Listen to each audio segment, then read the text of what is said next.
Yeah. I saw a thing the other day that said Adam Driver looks like if you tried to draw Keanu Reeves from memory. That is so on point, Isn't that dude? perfect?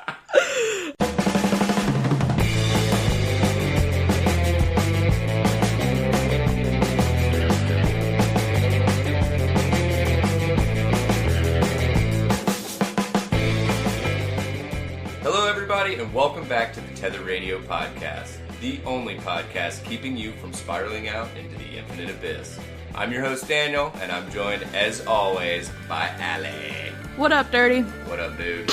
I was like, damn, dude, I do need to take a shower with Allie. Right off the bat. Called dude. out. Oh, my God. Well, how was your week? Including Thanksgiving. Holy shit. Man, it was good. Like, I ate a lot, but not, like, to where I felt gross. It was, like, the perfect amount. It was good. It was good. Yeah. What about you? You guys had some bugs going on, I was so... going to say, funny that you would say I ate a lot, but not too much. So about Tuesday night rolls around, and I come back from my parents' house, and I'm feeling very bloated and somewhat out of sorts. And this is, I'm just going to go ahead and mark the intro to this episode as a gold star. Oh, no. I'm going to take that from last podcast. But, so I get home, my GI is just literally, it was intense. And then I started vomiting. Oh. So, so I spent Tuesday night, and my wife also spent Tuesday night. Excuse me. My wife. Megan also spent Tuesday night vomiting. Oh. And we literally on Wednesday just like chilled, tried to like whatever, which is impossible with a toddler. Yeah. Like, and tried to just keep down water, probably. Yeah, we were sipping Pedialyte and like Gatorade kind of thing. Yeah. So Thanksgiving rolls around. We're both feeling fine. Yeah. And, but we were both super nervous. Yes. So here we went from literally the previous day's meals were a handful of oyster crackers and chicken noodle soup for dinner kind of thing. Yeah. No like nothing. Pepper, no salt, yeah. nothing. Yeah. And then we go from that to mashed potatoes with cream cheese and like garlic, salt in it, and like sweet potato fluff and turkey and ham and all this stuff. So I had like about 2 spoonfuls of everything. Yeah. And then I was like, I'm just calling it. Yeah. And then my brother whips out a 5th of bourbon. You got to do it. And I was like, you know what? If it's coming up, man, it's all coming up. So, but I live to tell the tale. Perfect. So, but it was a good week actually. Yeah. Considering, dude, when's the last time? And I know that this is, like I said, this is a TMI intro. When's the last time you vomited from an illness? Or do you remember it? Oh no, it's not that long ago. Like maybe like a year and a half or so. Really, that recently? Maybe. Yeah. I had some sort of just terrible stomach bug. Yeah. Like.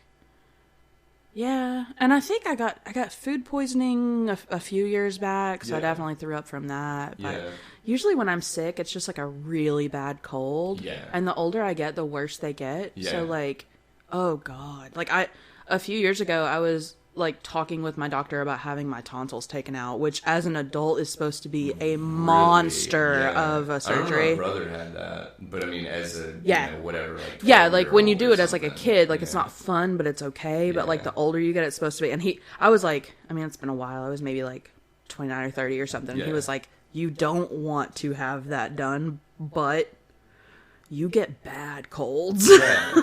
Wow, dude, that's crazy. I know, but How thankfully... was that overlooked as, like, did you have that same problem as a kid? I always got strep throat and stuff, but, like, it wasn't ever awful. I don't know. It wasn't, I don't like, know. 5 times a year. Yeah, no, it would just be, like, once, and it would be pretty bad, but, like, I don't know, man. I don't handle, like, being sick very well at all now that I'm older. Megan always makes fun of me. And her friend Becky, she's like, dude, there's a difference between a woman being sick and a man There being is sick. that. There is that. I was like, there is, but I wish you could have seen Megan on Wednesday. Aww. Dude, she is like really good at keeping a stiff upper lip. Yeah. And she was still just pitiful. Just completely out of like, just like, can you lift my glass to my lips? Yeah. Can you baby bird feed me like Gatorade? You know?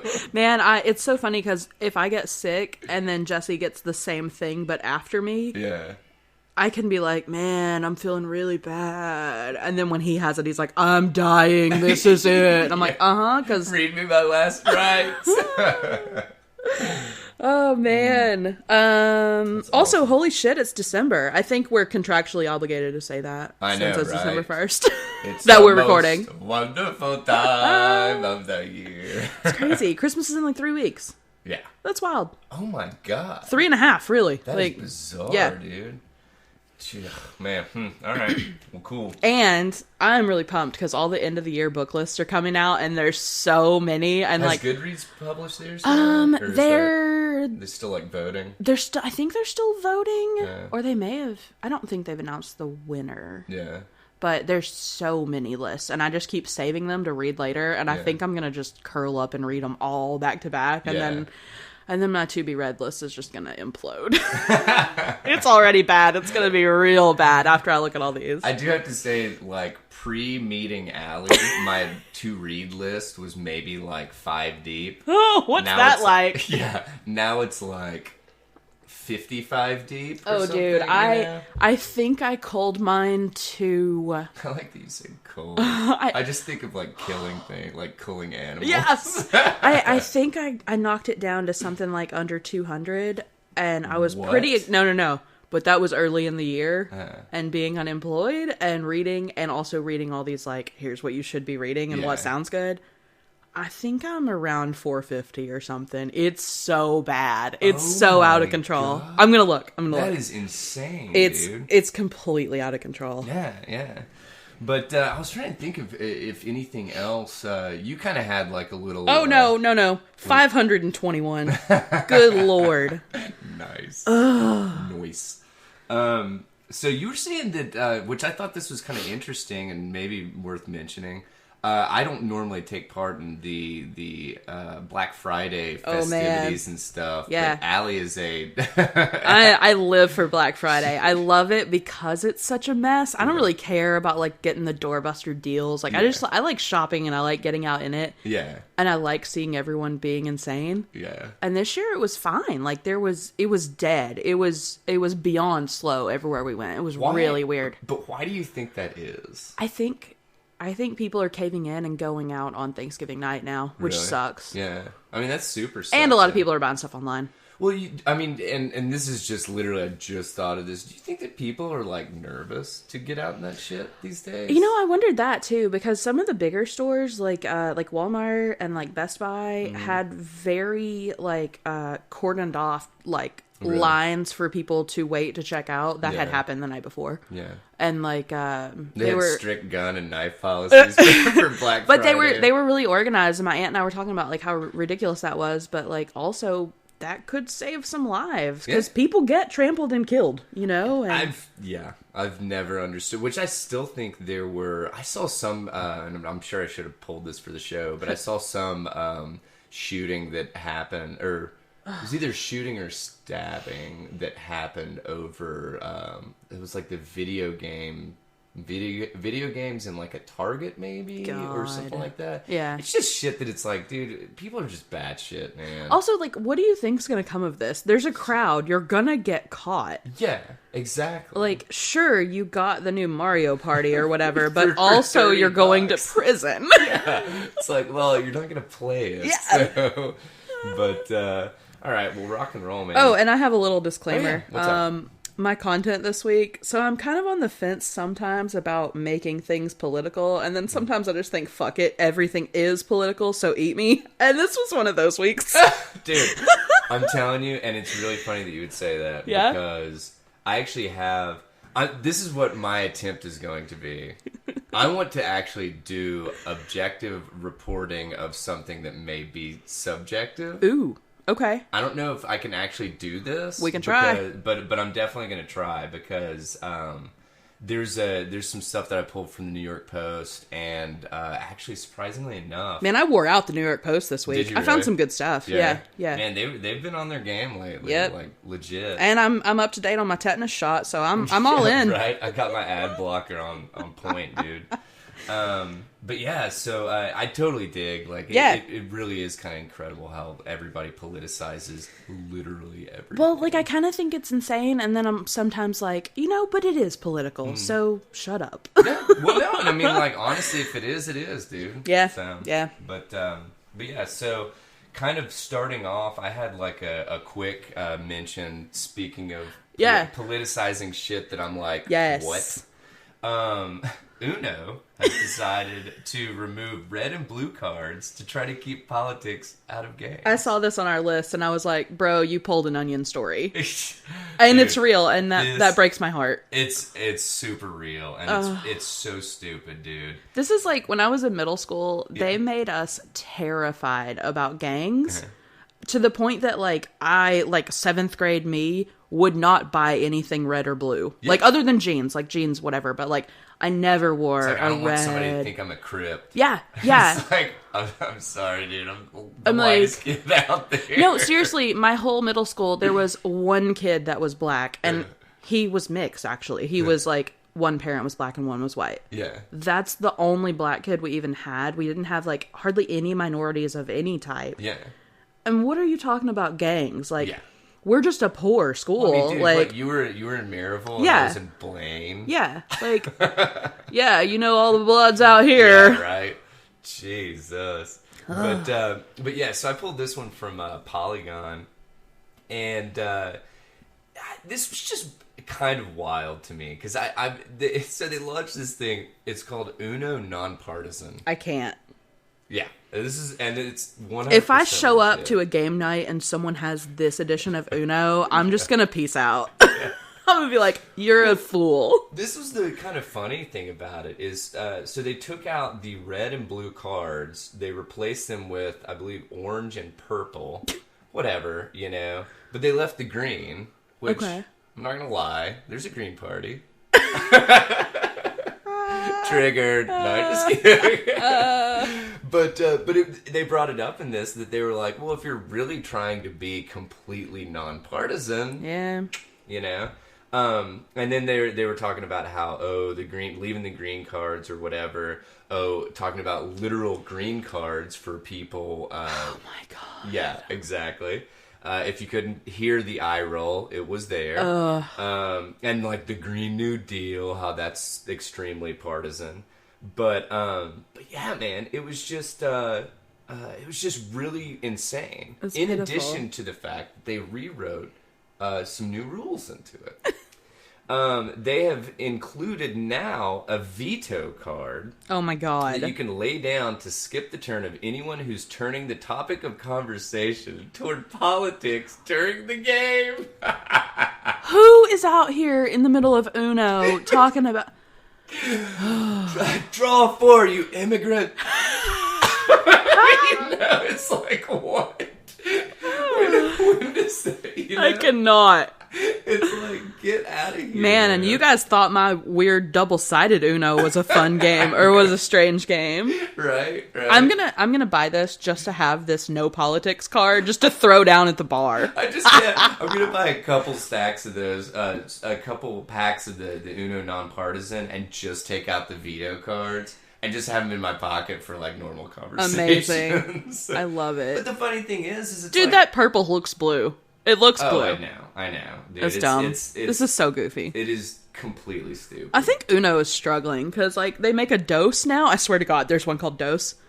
And, like, I think all the cards are just even numbers. Yeah. I'm like, what?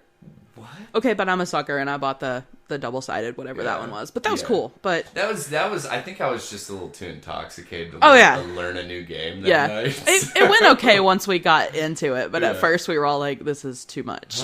What? Where's my veto card? Give me a shot. Yeah, right. But yeah, like this is just completely over the top in my opinion. It's way too much. But if you want to pick up a pack, it looks like they're going for about $5. I'm sure at whatever place you want to buy a stack of Uno cards. So So kind of in the same vein, unless you've got something super... I mean, I don't really have anything related to non-political Uno, so if you want to... Let me cruise over to, for some reason I went heavy on, like, board games. Okay. And, like, tabletop games. Yeah. Kind of thing. Man, I feel like we should devote this episode to Nikki. Nikki is huge in board really? games. Yeah. In that case... This is for you, Nikki. This is for you, girl. So I pulled this from Game Rant. Hasbro announces Monopoly longest game ever version with tough rules. Okay, Monopoly can already go really long. Thank you. Oh, we used to play. So Jesse and I met at work, and we both always had to work on Thanksgiving because we were a help desk, and like the people that we supported were open on Thanksgiving. Some of them, so. Yeah.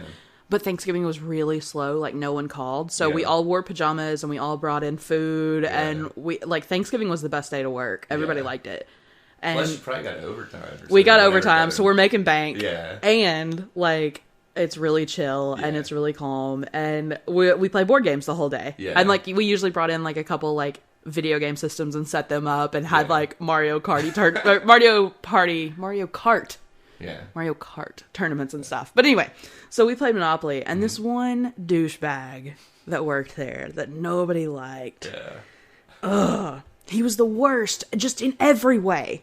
He sucked at work, his personality sucked, and turns out he really sucks at board games. So, like, we're playing Monopoly, and he buys everything he lands on, which sure, fine, whatever. But he won't trade with anybody. He won't let anybody buy his stuff. He's just sitting on it. And I'm like, what the fuck are you doing? Like, time for, you know what it's time for, right? What? It's time for a, oh my god, I forgot what it was called. Spite fence. Spite fence on all properties. Anyway, sorry. But yeah, like, I was like, this game's never gonna fucking end, Andrew. And he's like, I'm like, I will buy your property for literally like 10 times what you paid for it. And he's like, no. And I'm like, you only have one. Yeah. You have to have 3. And I've got the other 2, motherfucker. Yeah. I'm like, do you want to buy them? He's like, no. And I'm like, do you understand this game? Yeah. Sorry, I have big feelings about Monopoly. And note to self, do not invite Allie over for Monopoly night. Hey, just play decent is all I'm saying. Just play decently. Do you know why Monopoly was created? No. It was created by this lady, and this was actually... By a lady? I believe so, yeah. And so this was actually from a different, supportive article for this thing. Oh my god, is this the right one? Sorry, give me 1 second. I know this is terrible radio. But yeah, basically, I'm just going to go from memory. Please correct me if I'm wrong, listeners. I believe it was created by this lady to show how evil capitalism was. Nice. But, and so she created this game, and she had this other game that she also created, and she was trying to send people to that game. Yeah. The other game flopped because people really enjoyed fucking their friends over. I love it. And I was like, you know what? Makes sense. But anyway, so they came out with this Monopoly longest game ever version. The difference between it and the normal Monopoly thing is basically the board is like twice as big. You have to own all properties in order to win the game. All? That how? Okay. Dude, hey, longest game ever. Yeah. And then, in addition to that, they only give you 1 die, so you can only move a total of 6 times each turn. Oh my god! And so it was just one of these things that it was like kind of kooky. Yeah, I don't know why anybody would ever want to play this. Man, what's that game that you set up and you play for like weeks? Risk. Yeah, this feels like that. Yeah. Have you ever actually played Risk? No, but Jesse's family does or did when he was growing up, and they would play it for like forever. Weeks. Like, man, I can't. I'd be bored. I ain't about that life. No. But so this was kind of interesting because I started reading about this and I was like, that's funny that, Monopoly has been, we were talking a little bit pre-show. Yeah. They've come out with all these different iterations of Monopoly over the years. Oh, yeah. And we were saying, okay, yeah, you've got your, Harry Potters and, like, your Tennessee Volunteers. I'm sure there's a Simpson one. Yeah. Yeah. I know there is a Volopoly. Yeah, there is. Yeah. Yeah. So, I hadn't heard of this other one, and I was like, oh my god, I have to mention this. Mrs. Monopoly. Oh. Or, I'm sorry, Miss Monopoly. Oh, good Have you heard of grief. this? No, but Okay. I hate buckle up. hate the female versions of shit. So when Home Alone was a thing and he had that talk boy, like, I desperately wanted a talk boy. Yeah. And my mom's like, a talk girl? And I'm like, no. It's pink and it's stupid. I want the talk boy. Yeah, dude. So there's some different rules for this. Oh boy. And so buckle up. Oh Lord. So this version was created in order to basically tackle issues like gender pay gap. Okay. And have a theme of female empowerment. Okay, this is better than I thought because I was really waiting on it to be like, you draw a chance card and it's like, your manicure chipped, go get it touched up. Like, I was waiting on it to be shit like that. So I'm kind of impressed. Okay. This one is, instead of starting out, everybody starts out with $1,500. All the women start out with $1,900. Oh shit! And all the men start out with $50. And then when you pass go, the women get $240, men still get $200. I love it. Oh, I love that. But I just thought that was kind of interesting. And, That's pretty neat. Yeah, and so they... is that new, or has that been around? So this actually came out last month, and they said that it was super whatever. How controversial can a fucking board game be? Have you met men? Have you met the internet? Well... About that. But so then I was like, all right... They also mentioned this Monopoly for millennials. Or, I'm sorry, one other thing to mention about Miss Monopoly. Instead of having properties that you would purchase, you, let's see, what was it? You'd make investments in inventions made by women. Neat. So I like. Okay, I kind of love it. I kind of love it. It's like, hey, you know what? Let's put the spotlight on women and say, for instance, whatever they mention, chocolate chip cookies, bulletproof vests. Women have invented bulletproof vests? I'm assuming. That's cool as hell. But solar heating, wow. Ladies' modern shapewear, I mean, I think that's kind of cool. Yeah, that's opinion. really neat. I mean, this is coming from a male. I'd like to get the same amount paid every time I go past go. But anyway, so moving on past this, they actually came out with one called Monopoly for Millennials. Oh my god. And this was like... Oh no, I saw this a little while back. Dude. But I don't remember much about it. It is kind of hilarious. Yeah. It is... Well, they said that they don't know if it's legitimately poking fun at millennials. Yeah. I would guess yes. Probably. But it was pretty fucking hilarious. Here's that thing. Yeah, so the other game failed spectacular. This is coming back to the development of... the original. Yeah. Elizabeth Maggie, Magie. Okay. Back in 1903. Yeah, that's who came up with it. But so this was really funny because on the back of the box, it's like, and this is the one for millennials. Yeah. Forget real estate. You can't afford it anyway. So you don't buy real estate or anything. What you do is you travel around and this is a quote from, I'm assuming the Hasbro writers. Yeah. You travel around the game board discovering and visiting cool places to eat, shop, and relax. Interact with other players via chance and community chess cards. Mm-hmm. And players don't pay rent. They visit one another, earning more experience points. This board game is a great way to bring a fun and relaxed vibe to a party or casual get-together. Okay, I think I like it. It's kind of cool, but it sounds cute. You visit these places, yeah. And then you post them to, like, your social media kind of stuff. I just thought, This is the thing. I kind of love it. I do. I give them... My hat goes off for the novelty of all of it. Yeah, Like, it's one of these things that I get so sick of people just taking the same shit and, like, reskinning it. Yeah. Put some thought into it. Like, this shit, even if it is poking fun at millennials or whatever, dude. Yeah. It seemed like a kind of fun spin on Monopoly. It's pretty neat. Oh, and it's only like $15. Yeah, dude, it's not bad. Yeah. Not bad at all. But it was... some of the examples, they were like, you could go to a 3-day music festival, sleep on a friend's couch, eat at a vegan bistro, or discover your inner self at a yoga studio. Oh my gosh, there's a Monopoly socialism. Have you heard about that? No. God, Hasbro's been fucking... Oh no, it's a parody, but I don't know. I don't know how they've not got a cease and desist, because they're definitely using the Monopoly logo. Oh, really? Yeah, that's funny. We need to buy a copy before Hell yeah. it gets pulled. Yeah, it is Hasbro, never mind. Man, it's... But I don't know. I mean, like, I thought it was kind of... My hat goes off for them, like, addressing shit in general. Yeah. You know? No, I like it. But yeah, so there is Monopoly out there for anyone and everyone. Plus, if it's, like, kind of Monopoly is one of those things that I feel like pretty early on, you know who's going to win, and then you're just basically watching yourself lose or win the rest of the game kind of thing. Yeah. So that's why I'm kind of... It's up there with, like, Settlers of Catan that I do not like. I've never played it, but I think I'd hate it. Megan, well, I feel like we got hustled one time. Yeah, I'm talking to you, Becky, if you ever listen to the podcast.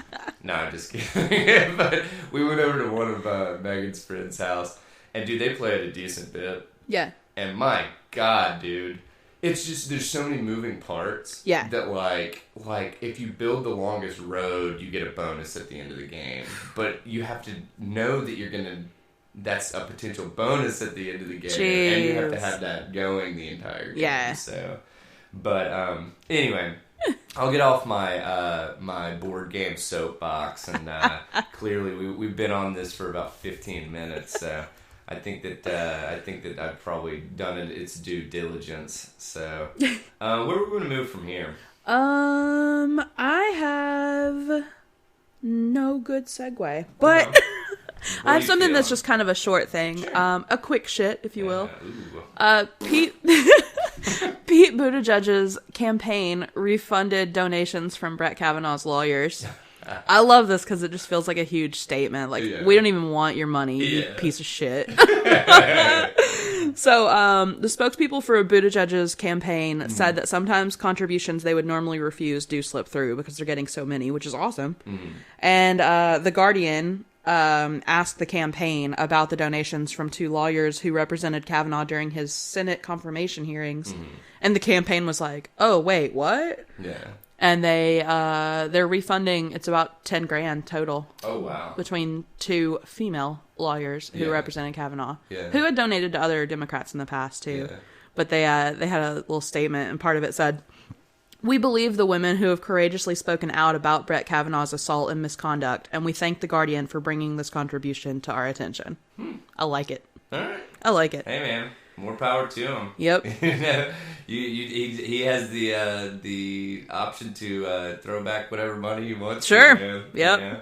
And honestly, it's in my opinion, it's just one of those things that it's like, you have your beliefs, you stick with them, stick with your guns, man, and do it. So, more power to him. Also, I mean, $10,000, like, that's a lot, but like, not for in the scheme of in the grand scheme of things, it's not that much, and it's also not worth like the look that gives you. Yeah. Like that you're accepting these donations. I mean, hell, dude, you could, if somebody finds out that you've accepted those donations, that could literally, you could be turning away voters. Sure, yeah. So, yeah. And ultimately, that's what you're wanting. So, yep. But, it's kind of interesting. I like some things about Pete, but I don't know that he really has a chance, but apparently he's leading in Iowa. So, that's a big one. I don't know. We'll see. So... I have a segue. Oh, now, boy. You brought up Pete Buttigieg? Buttigieg. Yeah. So, now, this is when I put on my nonpartisan hat, and we move into an article titled, this is New York Post, "When the villain is Obama, not Trump, news suddenly becomes not worth reporting." Okay, well, now, what's Obama out here doing right now? So just hear me out. Okay. Because this is not a Trump apologist thing like you might think that it's going to be from the title. I swear. Yeah. So, but it brings up some very good points, because what it brings up is the fact that it's not whether or not you're for or against these candidates. It's what information is being given to you, and is it being given to you objectively? Okay. And so what I liked about this article was the fact that we have had a recurring theme on the Tether Radio podcast that journalism is in a fucking shit spot right now. Oh yeah, for sure. I think that we could totally definitely agree on that, yeah. Right? And I say journalism in the sense of the Fox News, the CNNs, the CNBCs, the MSNBCs, like literally the CNBC is also one. Okay. The big guys, the big mainstream media, dude. They're not objectively reporting. Oh yeah, and I'm saying on both sides, it's a mess. It's a total mess, complete and utter mess. Yeah. So, what they got into in this article was the fact, and I am going to go back to, because obviously I'm going to have to use examples, otherwise I'm just fucking out in the stratosphere.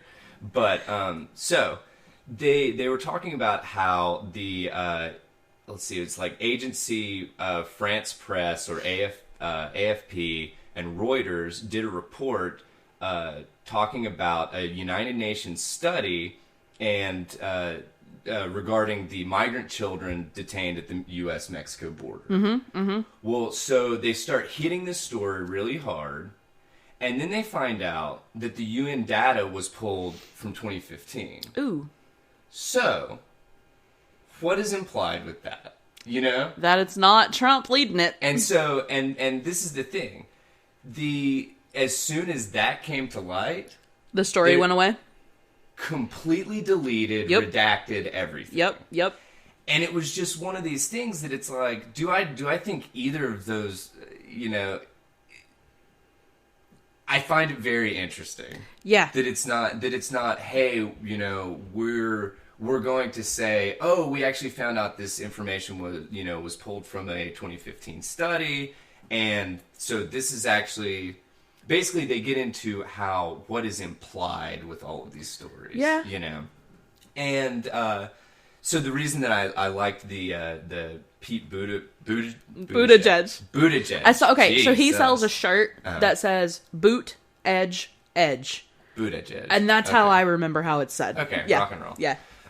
So they got rid of the story completely, and basically they that was the main example in this article.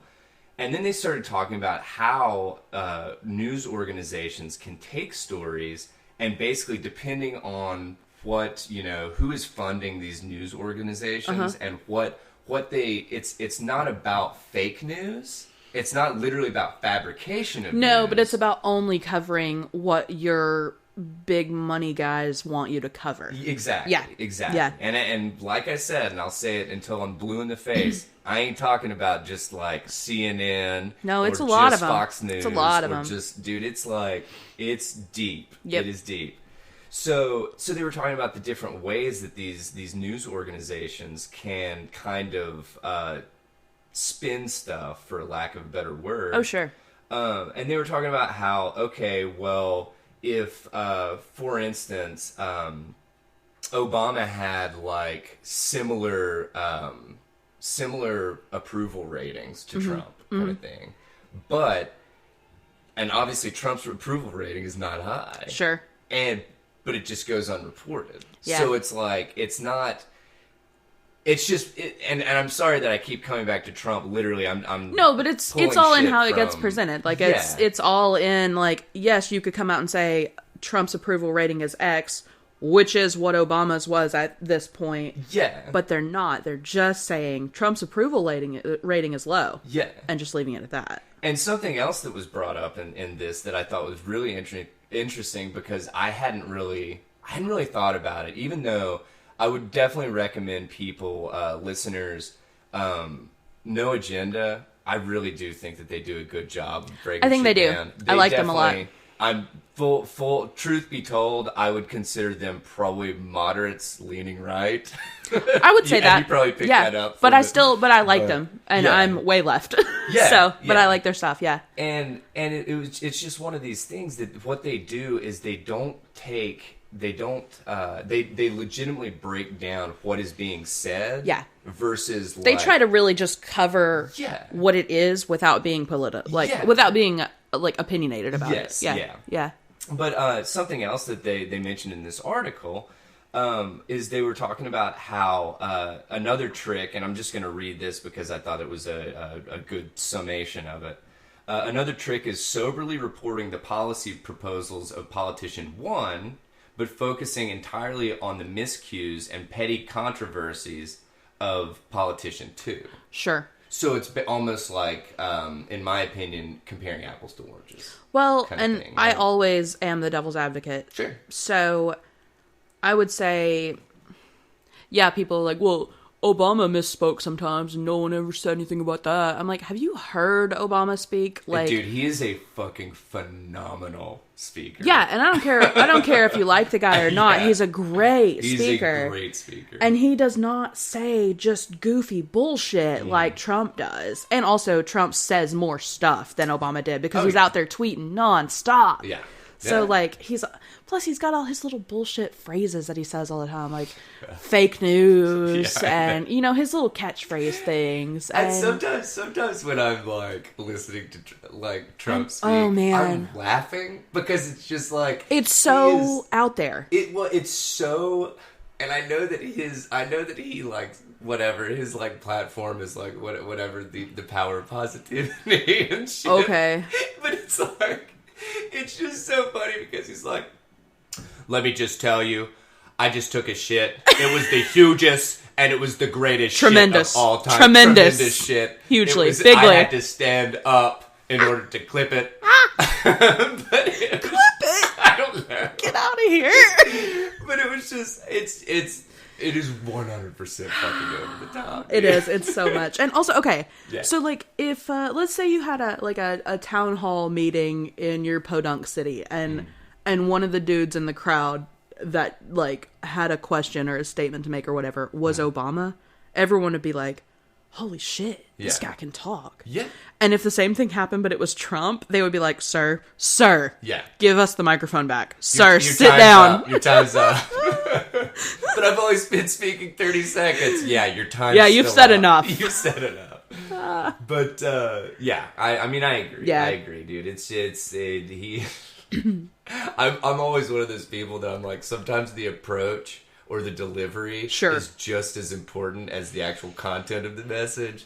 Yeah, Trump hasn't exactly perfected that, and that's an understatement. So, but I heard somebody say that Trump has the vocabulary of a 6-year-old, and I was like, oh, they're kind of right. I mean, dude, he likes his phrases. He does. I'll give him that.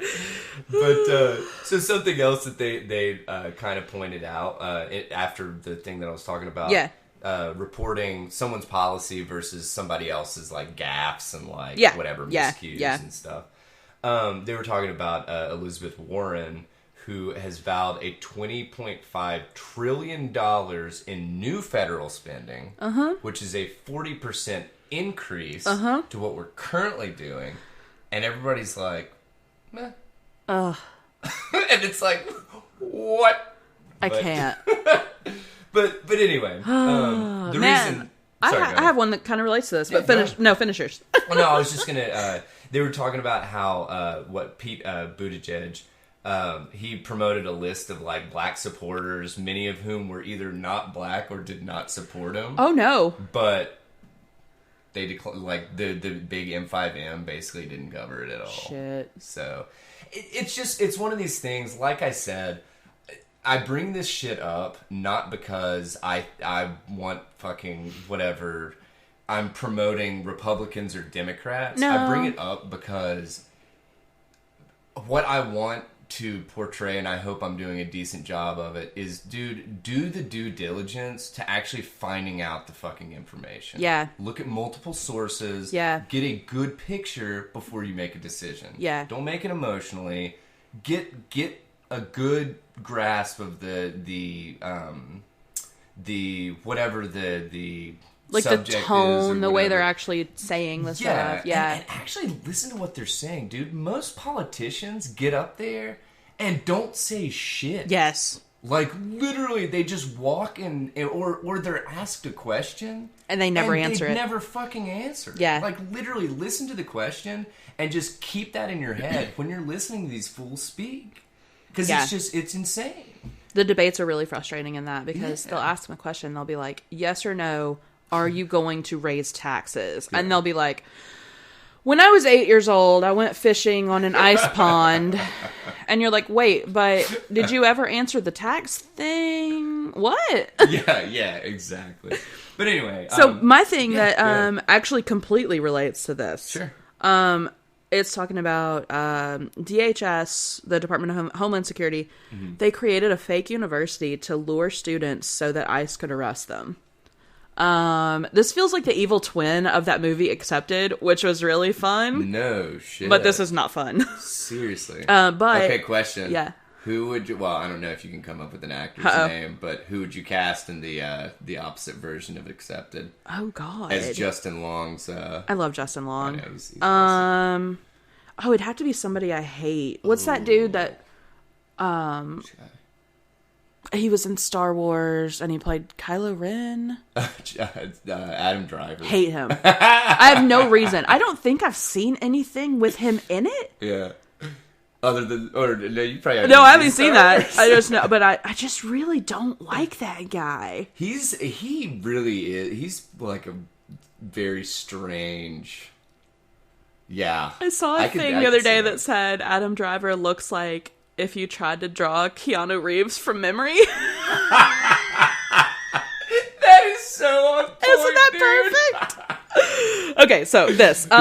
So a fake university set up by the DHS designed to lure international students who wanted to enter the U.S. resulted in the arrest of 90 students, about 250 total since the beginning of the year. Yeah. And drew sharp criticism from some on the left, including Elizabeth Warren, who called the practice cruel and appalling. Yeah. But what I was going to say, this relates to what you were talking about, is apparently this got set up in 2015, which is pre-Trump. Well, no, and I'm not trying to like whatever fucking let a sleeping dog lie. Sure, kind of shit. Sure, and they didn't call that out. I had my notes pulled up, and you were talking about that, and I was like, oh shit, this is 2015. Well, it's just really interesting that how, I mean, that's why I literally have all but stopped. Well, I don't consume any kind of news on like TV. Nope. And the news that I fucking consume online, even for this show, I still take it with a grain of salt. Yeah, that's what you're about to say. Yeah, 100%. You have to, man. 100%. And you got to look at how stuff's written. Like, I love a lot of the news sources that I find, but a lot of them are really liberal leaning or they have some kind of agenda. So they'll present a whole case and then they'll just go off on this whole tangent. And I'm like, this is really an opinion piece. Like, this is not news. It's like, label this opinion. Label it editorial. Yeah. Like, so crazy, some bullet points on this. Sure. Most of the students were from India. They've been arrested on immigration violations.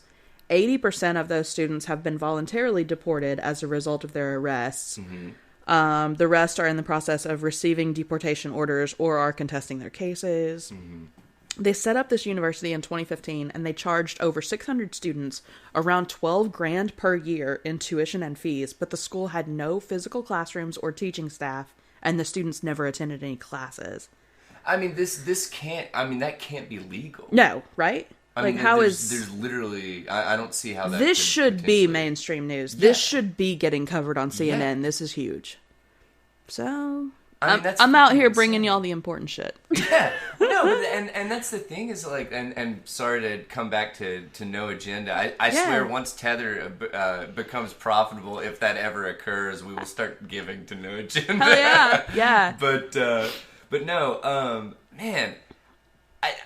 like, another thing that I really like about them is just the fact that it's like, you know, we've got how much of the Hong Kong protests and stuff has been covered. Yeah. It's like, dude, that shit has been going on for close to a year at this point. And does it ever get covered anymore? No, not really. I mean, that is huge news kind of thing, you know? And we're ignoring it because we're talking about Trump pardoning turkeys. Yeah. Which gets news coverage, every president, I know that, but still. Like, but it's still... It's just bullshit. Like, give me actual news, please. Well, no, and that's why I love, on Reddit, man. I love when somebody will post something in the news thing or whatever, and it's like, oh, you know, this child's able to play, whatever, the maracas with their feet. Yeah. Or something like that. And I'm like, this is news? Yeah. Like, what? Yeah. I mean, like, I understand that you need some, like, little, like... But that's your lighthearted news at the end of a slow news day on local TV. Like, that's your Twiggy the water skiing squirrel. Yeah. Like... Yeah, exactly. But it's...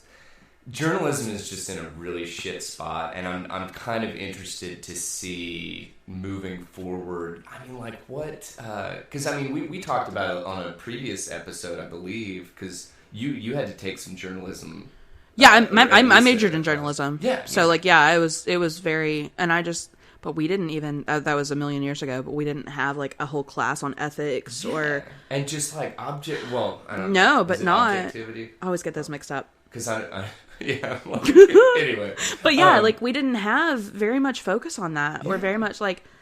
I guess right? And I guess it goes without saying that your goal is to report the most factual stuff you can, but like, does it go without saying? I feel like you need to say it. Yeah, honestly. And I don't know that I was ever told that. Yeah. It's just, it's crazy. Yeah. It's crazy. But no, there's no way that shit. No. I mean, how is that legal? No, that's absolutely, it's got to be some kind of entrapment. Yeah, like it's, exactly. You're setting me up to commit a crime that I wouldn't have committed otherwise. Yeah. Isn't that probably the definition of entrapment? Yeah. I would think. That's just insane, dude. Yeah. That's fucking super crazy. Ugh. But, I was trying to think, there was another, no, I guess there wasn't. Never mind. I kind of want to get into this West Virginia thing. Yeah, dude, let's do it. This is pretty wild. Okay. West Virginia is charging prisoners to read on e-readers. So... This sounds like a good idea at first. What do you mean charging? Well, so... Okay. Let's unpack. So the prisoners in West Virginia are being given access to electronic tablets, allowing them to read books and articles, listen to music, write emails, send photos, and even video chat with their friends and family. So that's a cool concept, sure. Okay. But it costs them 5 cents a minute to read a book. I'm going to let you ponder on that for a second. So, okay. And I don't know if this I'll break it down more. Okay. So even though the books are from a free online library, they're charging them to read that. Yeah, that's... And as far as I can tell, this is just a way to profit off the prisoners. Like, I don't think they're doing anything with that money as far as getting them more books or anything like that. Yeah. So, and at the most recent report that they had, prisoners in West Virginia as of 2017 averaged... In wages doing jobs around the prison, they made between 4 cents an hour and 58 cents an hour. Yeah. So just to recap, that's an hour. Yeah. And it's costing you 5 cents a minute to read a book. Yeah. So using the tablets will cost 5 cents a minute. It's currently discounted to 3 cents a minute as a special intro bargain. Black Friday. Right? That's what that costs to read books, listen to music, or play games. 25 cents per minute for video visitations, 25 cents per written message, and 50 cents to send a photo with a message. So we know, and I don't know where that money goes. Yeah, I didn't see that. I'm gonna. Can I get on a small soapbox? Always. I promise. We got a whole stack of soapboxes. Quick. I really am a fence rider when it comes to the penal system. Yeah. Because I feel like when people, in my opinion, people forfeit a lot of their rights. A lot of. And honestly, I'm not, obviously, we don't have time to break down each right or anything. But I feel like people forfeit a lot of their rights when they commit crimes because they choose to not abide by society's rules. Yeah. Now, having said that, the private prison system is so incredibly fucked. In addition to the fact that our legal system is so fucked and is severely flawed. Yeah. So it's one of these things that I'm like, fuck, man. I'm like, okay, well, I don't think that they should be profiting more, at least, off of these prisoners. No. But if that money is being put back into and reinvested into potentially more books or whatever, and it's not. It's not. Did it say where the money goes? I don't think it says. But see, and here we're coming full circle back to journalism. That it's like, okay, how do we want to paint the prison systems? Because if we say that they're profiting off of this shit, people are going to be like, fuck this noise. Yeah. But then if they weren't profiting off of it, would they be reporting where the money went? You know what I'm saying? Yeah, I mean, like, if the money was okay, well, that's... Even if the money was going back into books or whatever, it just doesn't make sense. Like, I mean, it still doesn't make sense to be paying by the fucking minute to read a fucking book, no. in my opinion. And that's a library system, so that's going to cost you at the full, like, when it's actually 5 cents a minute, that's $3 an hour to read a book. Yeah. Think how long it took you to read it. I'm not trying to call you out, but like a long book, dude, plus it's not fair because like don't make me think about that book again. But like you read slower than I do, and so like how is it fair that it costs me less money to read the same book than it costs you? Yeah. Like that doesn't make any sense. So I looked up it. According to a couple different sources I found, it should take around 25 hours to read for most people. Again, I'm not trying to call you out. I don't know how long it took you. Literally 25 days, as in 24 hours times 25. But, so, 25 hours to read, that's $75 to read it. And you don't get to keep it. That's once. That's once. Dude, and if you ever want to reread it, you have to pay again. And anytime you take to, like, stop and think, your minutes keep ticking. So, like, you're paying for that. Like, that's nuts. That is super fucking nuts. I don't know. It's really weird. That's nuttier than a damn fruitcake. So I broke down a couple quick examples. Right. According to a chart I found of how long it takes to read certain books. Great Gatsby should take about 2.62 hours, so that's 786. Okay. To Kill a Mockingbird is 5.5 hours, so that's 1650. Girl with the Dragon Tattoo is 9.19 hours. Really good, it was really good. Yeah. That would cost you $27.57. And I can't ever say it. Anna Karenina is 19.5 hours. Is that like a classic? Yeah. I don't even know what it is. I probably should know that. I know. I should know it. It doesn't matter. You know it. It's a classic. Yeah. Okay. Takes about 19.5 hours, so that would be a little over $58. This is to read once and you don't get to keep it. Why not buy them the book? Well, that's what and plus, are books not kind of donated to penal systems? That's a whole other thing. Is it? I don't know. So some prison systems won't let you donate books to them. Like, they're really strict about it. They're afraid it's like cut out and there's like a small hammer in it. No, well, they do. They check books because that does happen. Yeah. Apparently to Bibles more than anything. But yeah, like, there's a lot of weird stuff when it comes to books in prison, and there's a whole like system that is out there. It's called like Appalachian Prison Book Project is a nonprofit that offers free books and education to inmates. And they were quoted on here just talking about like how this is just exploitative. Yeah. Like, oh no, I mean it totally is. It totally is. Yeah. Which I mean, I think that. Man, I don't know. I go back and forth because it's like, you know, part of me is like, okay, as a taxpayer, I'm like, all right, well, we're already supporting these people in prison. We're keeping them alive. Pretty much. Sure. We're feeding them and clothing them and all this stuff. Now, but at the same time, I'm like, fuck, man, I don't know. This is.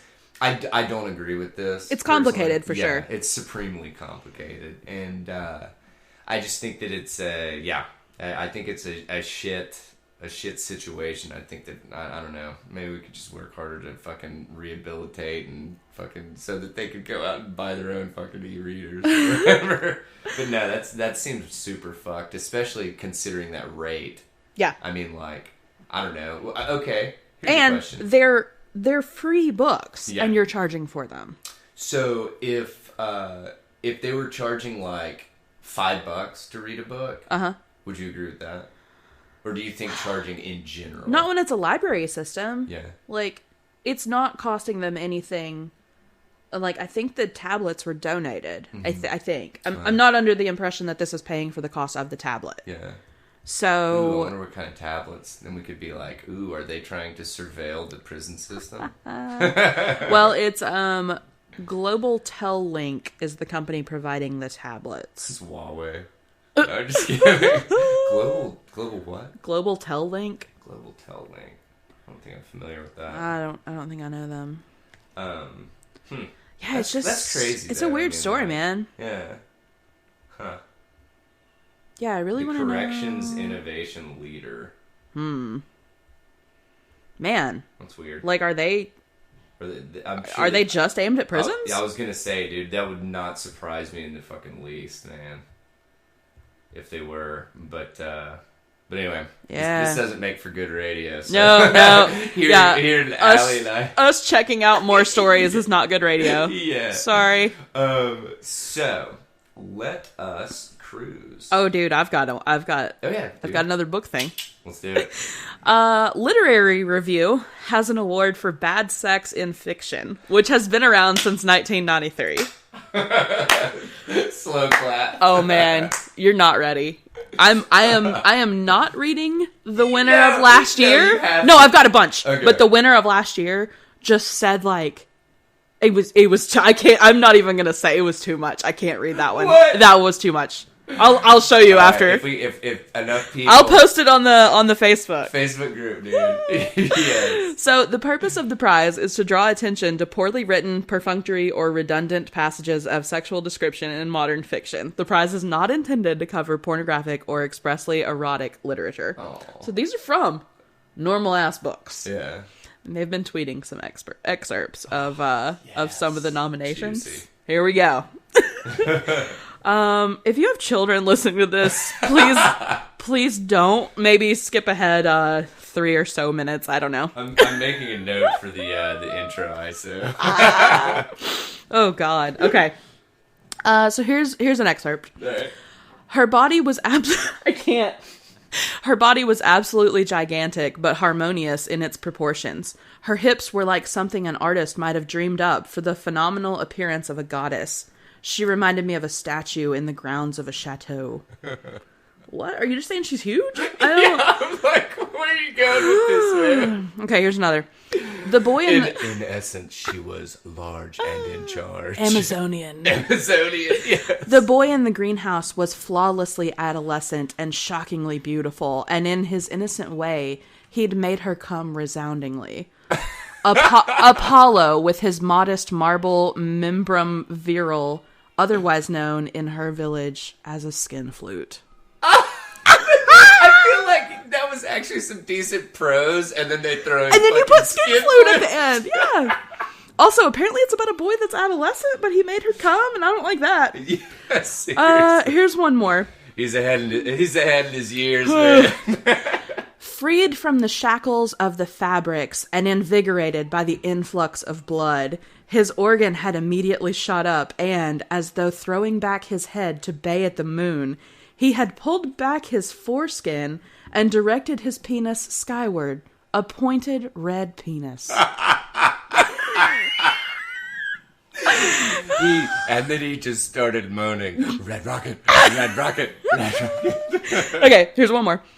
She would have waited until we were in the water to offer her moist parts to my triumphant phallus. Those are nominees from this year. Here's a 2018 nominee. I slipped my erect penis inside, or from another angle, that part of her actively swallowed my penis, immersing it in what felt like warm butter. And then one more from a 28. I feel like that was the whole premise behind like American Pie or Warm something. butter. Yeah. One more 2018 nominee. Her vaginal ratchet moved in concertina-like waves, slowly chugging my organ as a boa constrictor swallows its prey. So they're so good. Again, this is from Lit Review, and it's a lot of fun. And they've got a ton of... This has been around since 93, so they've got a ton of old nominees and stuff. And it's amazing. The excerpt for the 2018 winner was extremely long and too much. But it's on their site, and I'll link it. And the winner that was James Frey, who's like... You've seen his books. Like, he's got a book called A Million Little Pieces. I think it was like an Oprah book club book. Yeah, like, it was pretty big a while back. Yeah. And he had a little quote, and he was in good spirits. Like, it sounds like it's fun all around. Like, the authors have a good time with it and stuff. But, like, oh, man, it's so good. I'm just kind of surprised that kind of stuff isn't in an, like, erotica novel. Like, oh, no, erotica novels are full of this. But I'm just saying, like, as in... That would be in just a normal fiction book or whatever. You're surprised that these are? Yeah. Oh, this is how men write sex scenes. Yeah, you know what? We'll leave it at that because I completely agree with you. There's a whole thing about how terrible men are about writing sex. Dude, it's like fucking George or describing R. R. women. Yeah. It's or like, Stephen King, too, man. Stephen... He's been nominated King before, it said. Really? Yeah. Because he's really weird. And I know that I've obviously... said this until I was blue in the face about it and everything, but he just like, it's really weird how Stephen King sexualizes kids. Horror. Well, and kids. And horror, yeah. And just that's like, true. it's like, oh my god, I'm so scared. Baby needs to fuck. You know, or something. It's like, what? If you could never say that again, that'd be wonderful. That's actually, I have to give credit where credit is due. That's from Blue Velvet, right after, I can't remember what the actor's name is, but he takes like a huge like huff of like a nitrous or whatever, and then he says baby wants to fuck or something like that. Oh my god, yeah, that was that's an intense fucking movie. Man, I read the first 50 Shades of Grey book just so I could thoroughly tell people how bad it was. Dude. Oh, man. Story time. Yeah.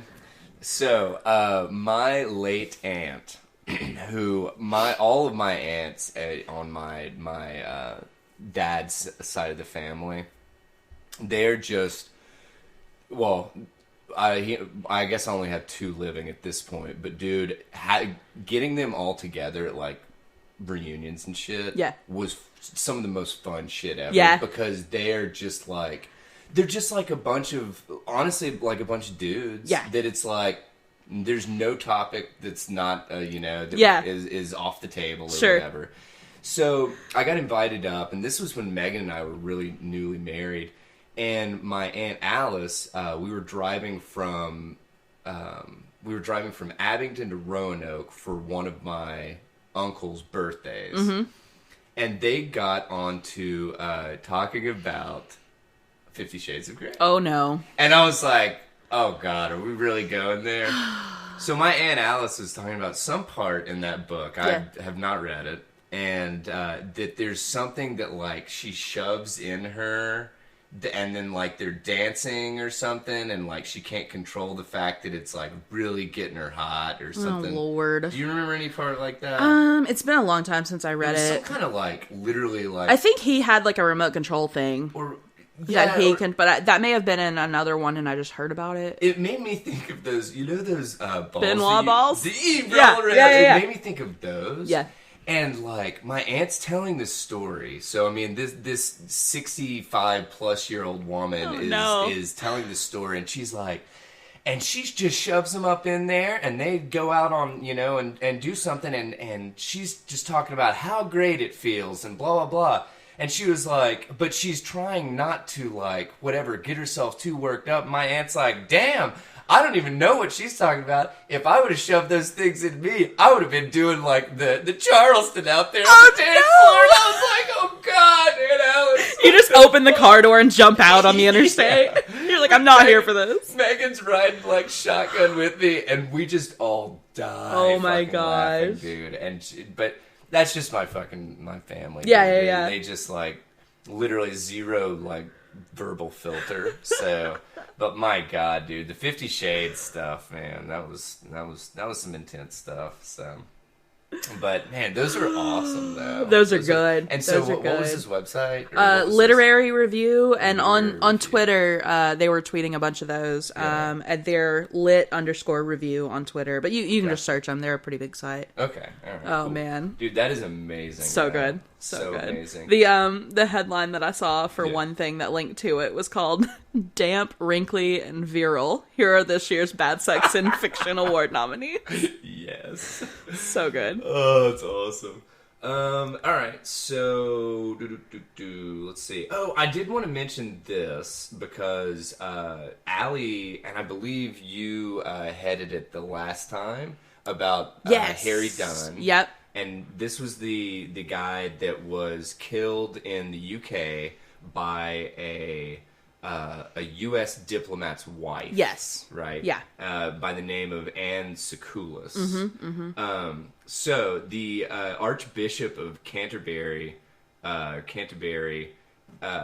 basically demanded that the wife, Anne Secoulis, be extradited to the UK so that she can actually be tried or at least investigated, kind of thing. Which this has been really kind of a weird thing because the coverage has been weird. Yeah. Because the way that they say all of this stuff is they don't say anything about like that they have her like on video or anything of it happening. They just say something along the lines of here we go. Anne Secoulis, the motorist suspected of driving the Volvo in Northamptonshire on August 27th, admitted she had been driving on the wrong side of the road outside RAF Cruton during the crash, but claimed diplomatic immunity and was allowed to return to Maryland. So it's like, which I mean, obviously, you know, if you're guilty, why would you say you're guilty? But that's like how all of these guys are covering this. That it's like she was in the area, or she was driving on the wrong side of the road there. I think they have to say that stuff until someone's convicted. Got you. So, like, as far as just like, so you don't get sued for libel. Because, like, technically, so far, no, she's not the person that killed him. Even though, like, everybody knows she is. Yeah. Because, but she's not, Yeah, because they said the Archbishop basically said that she should be extradited to the UK to allow a, quote, full and proper investigation. That's what they were saying before, too. Yeah. I get where you're coming from and everything, because you're totally right. They'd get plugged for libel. Like, I think even if you, like, had a news story where someone, like, killed someone and walked through town with their head on a spike, you still have to be like, so the suspect, allegedly. Yeah. But yeah, so this is, obviously they're not letting this run under the radar, or at least in regards to news coverage from the UK, because I did pull this from The Guardian. Yeah. But yeah, man, it's a supremely fucked situation, and I really hope that, I think that this whatever diplomatic immunity bullshit in regards to this, I hope that it gets pulled or whatever. Oh, and whatever, she gets extradited. I don't understand diplomatic immunity applying in that case. Like, if you got a red light ticket in Sudan or something, like, that's a different, like, whatever. But, like, you killed somebody, dude. Yeah. You killed somebody. Even if it's only manslaughter or whatever, you still... Well, and even, you know, I mean, like, not that this makes it any more right or anything, but I could understand it more so, not that I'm saying that I completely understand it, but it's like, if there was just a happenstance accident kind of thing, she was driving on the wrong fucking side of the road. Yeah. Like, that's a pretty big, kind of thing. You know what I'm saying? Whereas, whatever, if she got in an accident with this Harry Dunn dude, and then he happened to be killed in it, and it was questionable as to who was at fault. Or but whatever. Like, she's pretty obviously at fault. Yeah, exactly. Yeah, exactly. Yeah. So that sucks. Like, it really sucks, and I feel so bad for his family because it seems the resolution. Yeah, it seems like she's just totally like she's just been out here living her life. It's been 4 months. Yeah, like, ugh. But it's just super fucked, and Yeah, so we will be following this, and hopefully something will come of it in regards. Probably to a her. damn slap on the wrist. I know, if dude. anything. It's fucking. That's oh my god. Don't even get me started on fucking politics and like or whatever politicians and them just being able to above the law. Literally, yeah. I mean, it's just like for instance, Jeffrey Epstein didn't kill himself. Sure, we've got to throw that in there. I think we should totally say that every fucking episode. Dude, I think so too. And I hope that case doesn't just get ignored. Like, other people were involved and they need to be held responsible because that's abusing children. And it's... the whole thing's just disgusting. Yeah, it is. It is. It's supremely disgusting. Yeah. I heard some interview with Prince Andrew, actually. Mm-hmm. And of course, he is fucking like... He's in some shit. Oh, he is in some deep shit. Yep.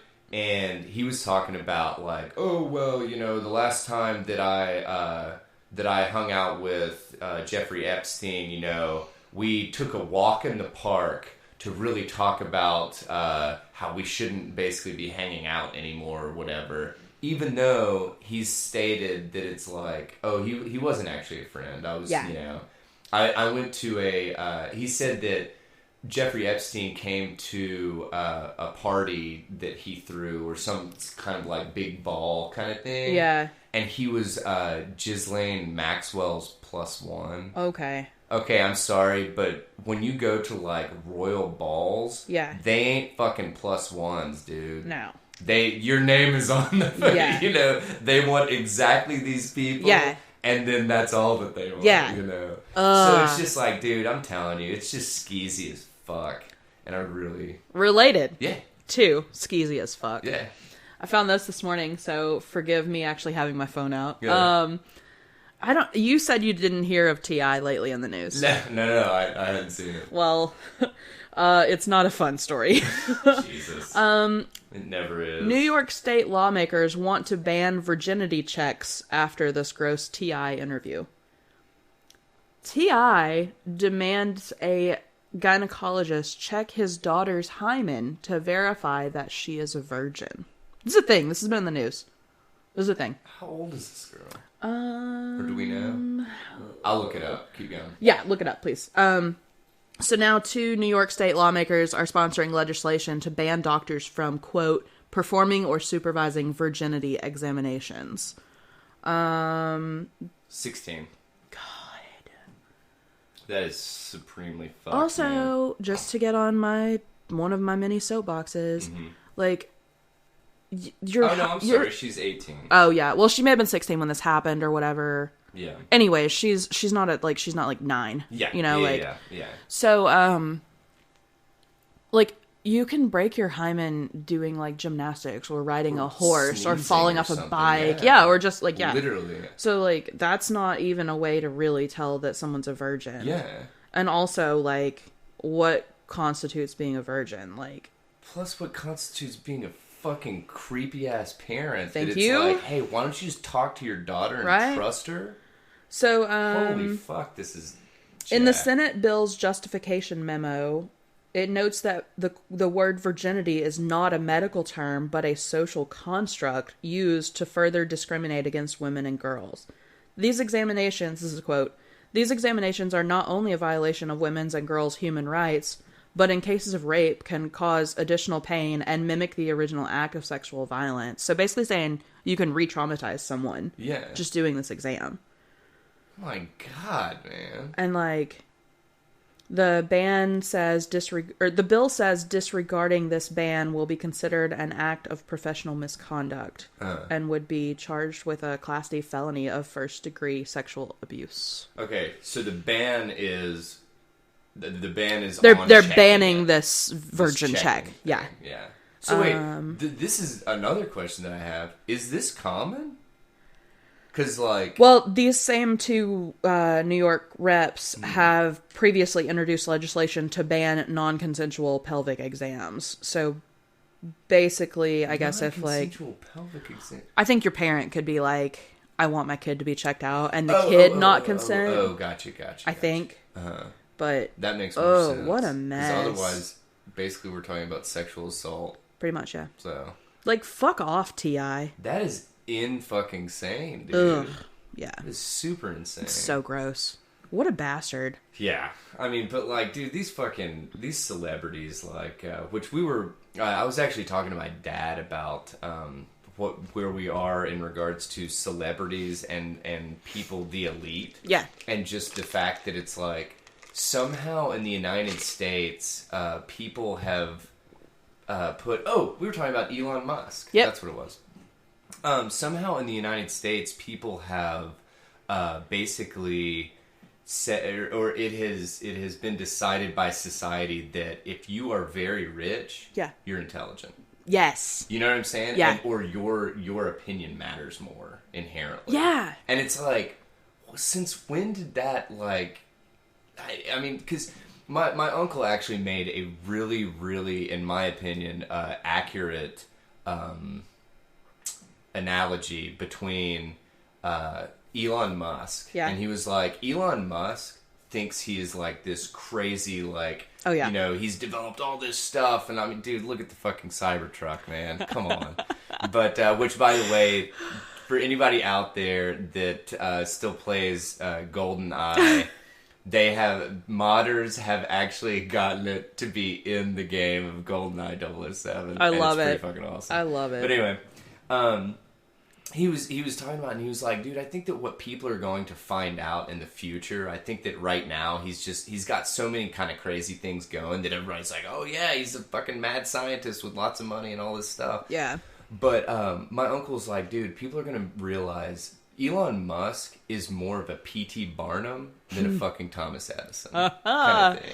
And I actually completely agree with it. Yeah. You know? Because, I mean, I think that he's, you know, I think that he had some really good shit, you know, whatever, PayPal and all that, very successful and all that shit. But it doesn't mean that he's like this fucking raging intellect. No. You know? No. That, wait. Did Musk have something to do with PayPal? I really don't know this. Yeah, he was one of the founders. Really? Yeah, one of the two founders. Oh, jeez. Yeah. Okay. But that was basically where he got his money from. Well, I mean... and if I'm wrong on PayPal's that, brilliant. somebody write us in. Yeah, it is. Yeah. And it was way before its time. Yeah, it was completely before its time. Yeah. But... having said that, just because you developed a fun or an easy payment system doesn't mean that you can opine on all other aspects of the world, and your fucking opinion matters. Man, my friend sent me a thing the other day talking about Zuckerberg, and it was like, my man Tom from MySpace. That guy knew what was up. Like, dude, MySpace got sold for like $550 million, and he just vanished. Yeah. Like, exactly. He's just out there doing whatever. I love it, dude. Because Tom did it right. Yeah. And I was actually talking to my dad about that, and I was just like, fuck, man. I love seeing these athletes and like actors and actresses and stuff that get in and make a fuck ton of money. Yeah. And then just dip. Yeah. And you know what? You know what you hear about them? Oh, they're like whatever, helping fund something down the road or something. They don't really give a shit about like whatever. Just get in, get your shit, and get out. Yeah. You know? I love it. I love it. But anyway, sorry. It's total tangent. But yeah, dude, this shit is. I mean, I thank God that it's fallen on the right ears in regards to the TI shit. Yeah. And like, ugh.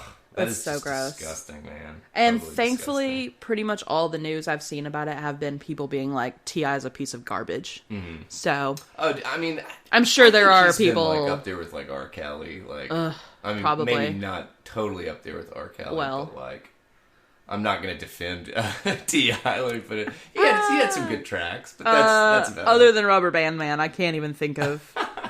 Was that T.I.? I think it was. Okay. But yeah. Then he had a couple like that were actually on like the pop stations and stuff. Yeah, okay, yeah. He had some bops. But it's also one of those things that it's like, I mean, like, you know, do I care about where he stands like societally and stuff? No. Fuck no. And I really don't want to hear him checking out his kids to see whether they're virgins. Yeah. Fuck off. Yeah, exactly. Ugh. Exactly. So this is probably not the best of segues, but we're keeping it medical. Do we want to talk about psychedelics and the treatment of depression? I'm so here for that. Yeah, right, it's really cool. Let's do it.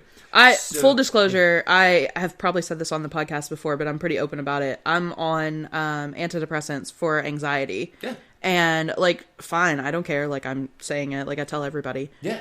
But my doctor is really cool and open, and I hope she listens now, because she said she was going to start. Yeah. She loves podcasts. Oh, dude, so, hey, if you listen, Jill, hi. I'm a complete and utter proponent of this. Yeah. Now, get rid of that stigma. This is my whole thing with that. Medicate, but don't give up the therapy. Yes, sure. It needs to be hand in hand. Yeah, and different things work for different people. Like, mine's just a for real, like, nothing's wrong. There's nothing I can talk through, but there's just some chemical thing. I'm just on edge all the time if I'm not on meds for anxiety. Yeah. So I dude.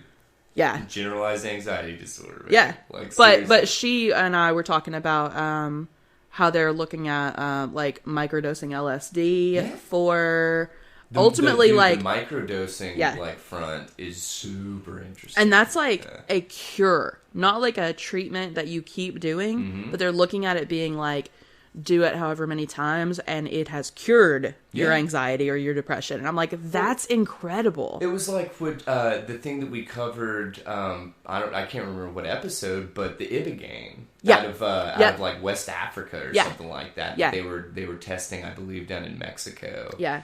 And I mean, dude, these people were clean. Yeah.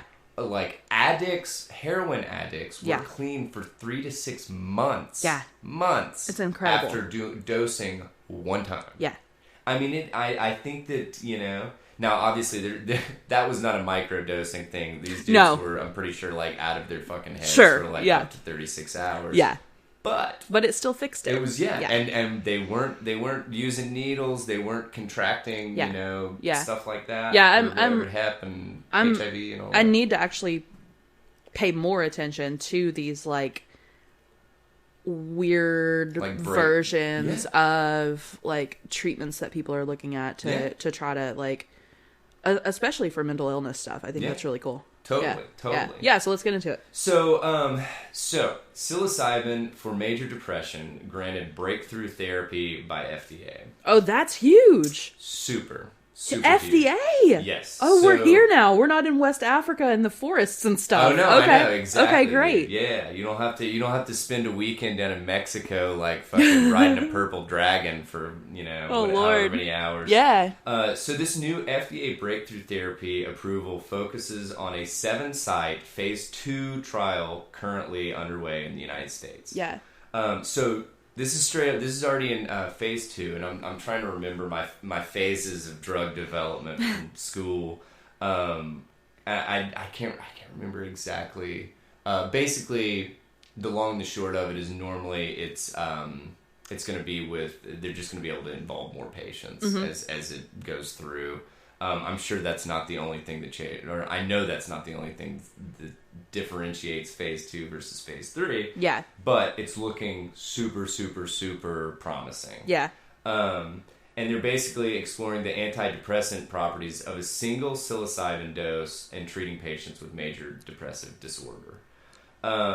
So it's just basically we're looking at a percentage of the population that are on antidepressants or diagnosed with depression.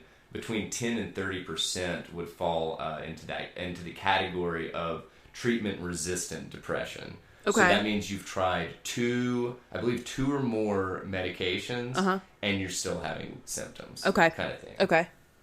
And so this is going to be, especially early on, it's going to be held back as a last line therapy. Yeah. Which I think, in my opinion, is a smart thing because we have more data in regards to, the antidepressants that are on the market currently. Yeah. Even though I fucking hate the pharmaceutical stuff, and this is coming from a pharmacist. Dude, I'm telling you, try to avoid taking any drug because anything you put in your body changes the way your body works. Period. Yep. Hard stop. So they're basically there's not a whole lot to be said about this, but this breakthrough therapy designation was introduced back in 2012, and it was a way of presenting a faster pathway to approval for drugs that display treatment advantages over current options for serious or life-threatening conditions. So I feel like a lot of this stuff, or this was kind of mainly made for almost like cancer therapies and stuff. Okay. Because a lot of people will not have the whatever, they won't have the response that people want, and so they'll fast track some drug through because it's shown that it's really effective or whatever, and they got to get it approved because obviously time is life, sure, you know. But yeah, so they're planning on, or the phase 2 trial plans to enroll 80 subjects randomized to either receive a single active dose of psilocybin or an active placebo containing niacin. I don't know the... Psilocybin is mushrooms, right? Correct. Okay. Yeah, okay. It's the active ingredient. Magic mushrooms or whatever. Yeah. So yeah, they're basically looking to make sure that the benefit outweighs the risk and all that, and make sure that the efficacy is actually there. Yeah. As they incorporate more people and get a wider demographic of like patients and stuff. Right. But this is just like fantastic in my opinion. Yeah. I'm all about treatment, and I'm all about fucking people seeking out, like you said, get rid of the fucking stigma of treating, going to a therapist and stuff like that. Yeah. In undergrad, I was on an antidepressant for probably 6 to 8 months and going through therapy because I was in a fucking garbage spot in my life. Sure. And dude, it was literally the difference between night and day, man. Like, it really was. Yeah. And it's great. And so I hope that if anybody out there that thinks that it's like, oh my god, I'm crazy, people think I'm crazy or whatever and blah blah blah, fuck them. Dude, so many people are on antidepressants. If you had I don't have this number in front of me, but I would be willing to wager if you took the number of people that go to therapy, just whether it's just verbal, whatever sessions and stuff, or verbal and some kind of pharmacotherapy kind of thing. Yeah. Dude, the number would be outrageous. Yeah. I would guess we would be approaching, no shit, 50%. I was going to say probably around half, yeah. No kidding. Yeah. And I think that it's getting better. But I still think that we have a fucking long way to go. Yeah. So, I'm looking at the time, man. I was trying to think, is there any last thing that we want to... Do you have anything? I have one that's kind of fun, since most of mine have been sort of dark. Okay. Let's do that, because all I have is one about a tapeworm that was found in a dude's head. Oh, let's not. Let's not. Let's do fun. Another one? Yeah, right. No, you remember the one you found on Reddit and you sent me, and that was why that dude was having headaches? Yeah. I don't like tapeworm stories. Oh, this might have actually been that story. Okay. Okay. Anyway. Okay. Well, this is way better. Long and the short of it, cook your meats, guys. Anyway. Okay. The majority of Americans think snooping in their friends' bathroom cabinets is okay. Thank you. I'm glad that I forgot about this. Yeah. Yes. Yeah. This is also from New York Post. Total disclaimer here. You really can't talk about the majority of Americans based on your sample size of 2,000 people. But it's still a fun story. Yeah, for sure. I'm just saying. I will totally admit that I do some of this. But I do it in people's shower. So, like, if I go pee at your house and there's a shower in there, I'm totally going to look. Because I really like... Yeah, I don't care if your shower's clean. Yeah. I just want to see, like, what conditioner you're using. Like, I am so fascinated by that. Well, I'll save you the effort. Megan uses... what is it? Tame My Mane or something like that. Oh, the like horse one or whatever. Yeah, I've used that. It smells good. Yeah. But yeah, like I devour finding out like what like bath and body products people use. Hilarious. So in this, they also like they just kind of said I think it was like 61% of people or something think that looking in their friends' bathroom cabinets is okay, which like I don't care what meds you take, as we just talked about, but, like, don't people usually keep those in their kitchen? I swear everybody I know keeps their meds in their kitchen. In addition, well, I was trying to think. No, yes. Actually, because I take like Flonase and like Allegra. Yeah. And both those are in the They're in the kitchen. Yeah. Like ours, like we have a little cabinet that it's all like our like allergy meds, cold meds, whatever. And then like my meds and stuff. I'm pretty sure my folks also do that. Yeah. My parents always did. They but it's weird. I think they keep like allergy stuff, but like maintenance meds. But I think they take them at night and stuff. Okay. So maybe like whenever in the bathroom because you're brushing your teeth and stuff. Maybe. I don't know. Anyway. Well, speaking of brush your teeth, 51% of respondents think they could survive for a week without a toothbrush. I'm sorry? What kind of people did you survey? What? 51% of respondents think they could survive for a week without a toothbrush. That's disgusting. They didn't really get into, like, could I? Yes. Would I try to? No. Like, I mean, like, dude, why would I need to? Like, can I not go to a Walgreens at some point during the week and buy a toothbrush? I'm, like, more willing to brush my teeth than I am to take a shower. Sure. Yeah. Because it's just like, dude, nobody wants sweater teeth. Ugh. And they asked the people whether it's acceptable to borrow someone's toothbrush or razor. 21% say it's okay to borrow a toothbrush, and 19% say so for a razor. So look, I don't care if you use my razor. Please don't shave your, like, business with it. But, like, if you're just shaving your face or your legs or even your armpits, I don't care. Yeah. But, like, I'm with you there. Can you not use my toothbrush, please? No, that's where I would... Honestly, I don't think I've ever even used my spouse's. Nope. I think one time. Yes. One time, Jesse or I used the other one's toothbrush, and we realized it later, and we were both like, no, it's so gross. But like it was already done. Oh like, yeah. We just like messed up, and we had similar looking toothbrushes. Yeah. Well, and I guess it would be more of a difference between using it regularly or like, oh shit, I forgot my, we were on a weekend trip and I forgot my toothbrush. Do I really want to buy another one or what? But like also a toothbrush is a couple bucks. Just buy one.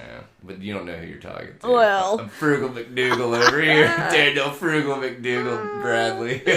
But yeah, like this survey was weird because it was more about like if you're traveling and you're somewhere and you forgot like say your shampoo, are you gonna use their shampoo? And like I'm not gonna take your 10-ounce bottle of shampoo, but like I'm gonna wash my hair with it once. Well, who cares? No one cares. Plus you're probably staying with a friend. Like I'm also gonna drink your beer and eat your shredded cheese at 3 a.m. That's a whole thing. That's a whole meme, and I love it. That is amazing. But like I'm not gonna use your toothbrush. No. And just for future reference, anybody that needs a toothbrush at my house, like I probably have a spare, and if I don't, I'll run and get you one. Like, dude, please don't use mine. Yeah, well, see, I'd always heard, like, oh, you don't really have to replace a toothbrush unless the bristles start getting fucked. Oh. And so, like, how long do you use a toothbrush? I don't know, 6 months or so? I'd say probably mine's between 6 months and a year. Yeah, mine probably go longer because... But I guess you get a new one at the dentist anyway. Well, I don't use the ones from the dentist. I got an electric brush and I really like it a lot, but I don't change the head out on it until it doesn't get funky, but the bristles start getting weird. And you're all right, I need to replace. Gotcha. Yeah. I'm kind of like that with our the water filter on our fridge. Like it says replace it every 6 months or so, but it usually lasts more like 10 months and then the light comes on saying it needs, and I'm like, but I'm not going to remember, what am I going to do? Set a calendar reminder on my phone? I'm not going to remember. I do have a calendar reminder for filters in the house. Okay, I do that. That's just because Megan has the, allergy stuff. Lungs of an infant, and so, she gets set off really easy. Yeah. So. I have a little life hack that I'm a little bit proud of. When I change the air filter, I take a Sharpie and I write on it, changed on, and put the date. Oh, nice. So that if I'm when the fuck was the last time I changed the air filter, I can just look at it and it was July 8th or whatever. So I've started doing, Megan always has a calendar, and I'll, when I change it, you just mark it on there. 3 months down the road, I'll put check filters or whatever. So, but same difference. Yeah. Kind of. But, rock and roll, dude. Well, I don't know about, I don't know. Personally, I would not look through somebody's cabinet, but I'm like... I don't think I really ever look through anybody's medicine cabinets or bathroom cabinets or whatever, but your shower.